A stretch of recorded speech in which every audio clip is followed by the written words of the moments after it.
Hello बच्चों, कैसे हैं आप सब। महाभारत की कहानी की श्रृंखला में आज अगली कहानी सुनते हैं, जिसका शीर्षक है भीष्म का पतन। तो चलो कहानी सुनते हैं। कौरवों और पांडवों के बीच भीषण युद्ध चलता रहा। देखते ही देखते 9 दिन बीत गए। इस युद्ध में दोनों पक्षों के असंख्य योद्धा मारे गए थे, पर भीष्म अब भी अडिग थे।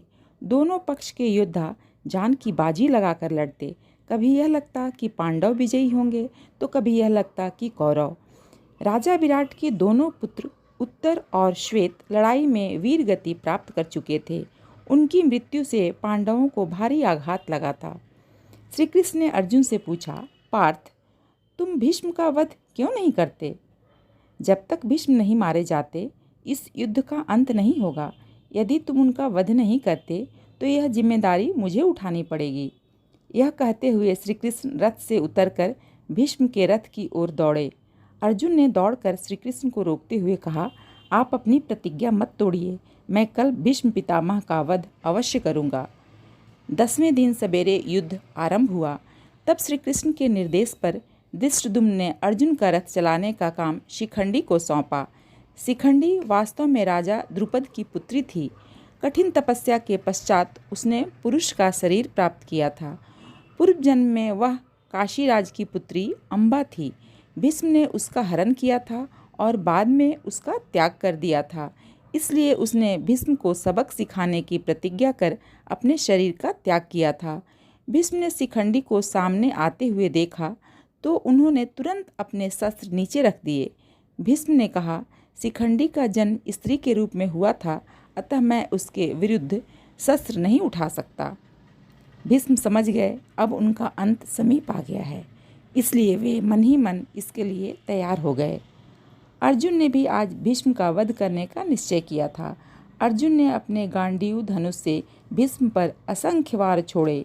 उसके बाण भीष्म का शरीर भेदने लगे। भीष्म अर्जुन के बाणों को वीरतापूर्वक झेल रहे थे।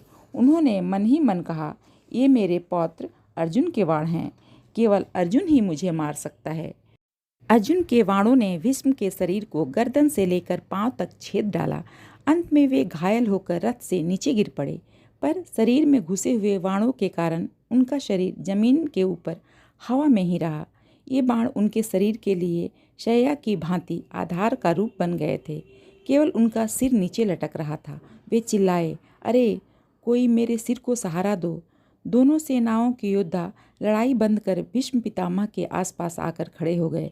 उनमें से किसी ने कहा, महापुरुष के सिर के उपयुक्त एक अच्छा सा तकिया ले आओ। यह सुनकर कुछ सैनिक तकिया लेने दौड़े, पर पितामह को कैसे तकिया की जरूरत है, यह केवल अर्जुन को ही मालूम था। अर्जुन ने तत्काल भीष्म पितामह के सिर के नीचे 3 बाण छोड़े। ये तीनों बाण जमीन में धंस गए, जिससे भीष्म पितामह के सिर को उपयुक्त आधार मिल गया। भीष्म ने उन बाणों पर अपना सिर टिकाया तो उनके चेहरे पर वेदना के भाव उभर आए। दुर्योधन दौड़ता हुआ बाणों की सैया पर लेटे भीष्म के पास आ पहुंचा। उसे लगा कि अब कौरवों की हार निश्चित है। भीष्म ने उससे कहा, दुर्योधन, तुम अब भी पांडवों से समझौता कर सकते हो। पांडवों को उनका राज्य लौटा दो, अब भी ज़्यादा देर नहीं हुई है। परंतु इस महापुरुष के शब्दों पर दुर्योधन ने कोई ध्यान नहीं दिया। वह चुपचाप वहाँ से चला गया। कुछ देर के बाद भीष्म ने अर्जुन से कहा, मेरा गला सूख रहा है, अर्जुन तुम मुझे पीने का पानी ला दो। अर्जुन ने भीष्म के पास ही जमीन पर एक बाण छोड़ा। धरती के गर्भ से निर्मल जल का एक झरना फूट पड़ा। उसके जल की धारा भीष्म के मुंह में गिरने लगी। वहाँ खड़े लोगों ने कहा, यह गंगा मैया हैं, वे अपने पुत्र गांगेय की प्यास बुझाने आई हैं। पानी पीने के बाद भीष्म ने कौरवों और पांडवों से कहा, मैं यहाँ लेटे लेटे तुम सबको देखता रहूँगा। जब सूर्य उत्तरायण में प्रवेश करेंगे तब मैं अपने प्राणों का त्याग करूँगा। भीष्म के आसपास असंख्य सैनिक इकट्ठे हो रहे थे। कुछ शांत खड़े थे और कुछ रो रहे थे। शिखंडी ने भीष्म का वध करने में पांडवों की सहायता की थी। इस प्रकार शिखंडी को भगवान शंकर द्वारा दिया गया वरदान सच साबित हुआ। जब भीष्म अकेले रह गए तो कर्ण भागा भागा भीष्म के पास आया वह उनके पैरों पर गिरकर रोते रोते बोला, पितामह, मैंने सदा आपके प्रति घृणा और क्रोध रखकर आपके साथ कठोर बर्ताव किया है।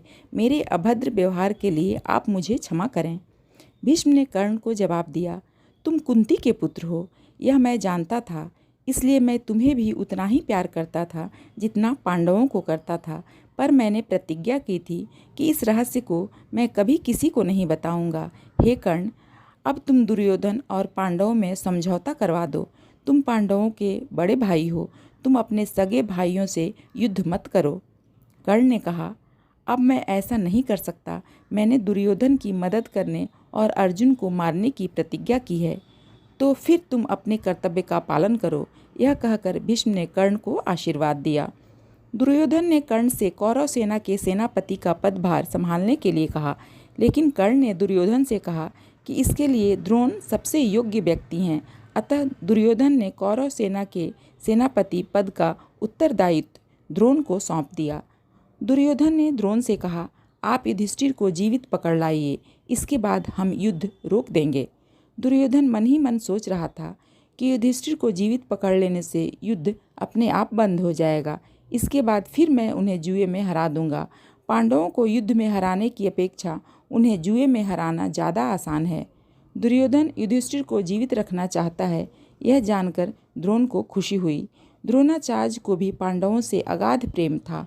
पांडव उनके प्रिय शिष्य थे, इसलिए वे उन्हें मारना नहीं चाहते थे।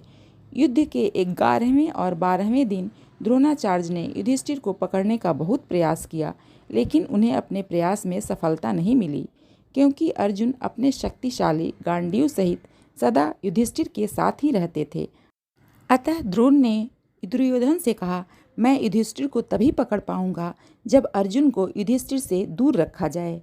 बच्चों, यह कहानी यहीं समाप्त होती है। फिर मिलते हैं अगली कहानी के साथ। तब तक के लिए बाय बाय।